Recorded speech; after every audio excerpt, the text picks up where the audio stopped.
આપણે બાળકોને કક્કો શીખવીએ, પછી સ્વર અને વ્યંજન શીખવીએ તો વ્યંજનનું વર્ગીકરણ શીખવશો તો જ એ પ્રોપર એનું એનાઉન્સ બોલી શકશે કે આ શબ્દ કેવી રીતે બોલવો.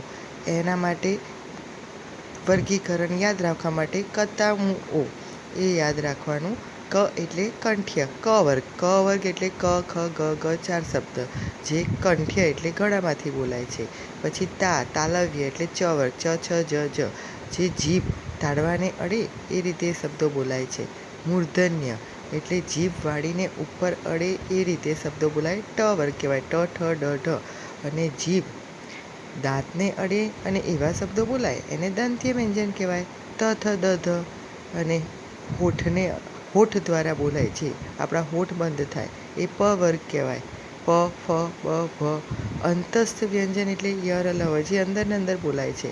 અને છેલ્લે ઉષ્મ વ્યંજન જે શ, શ, શ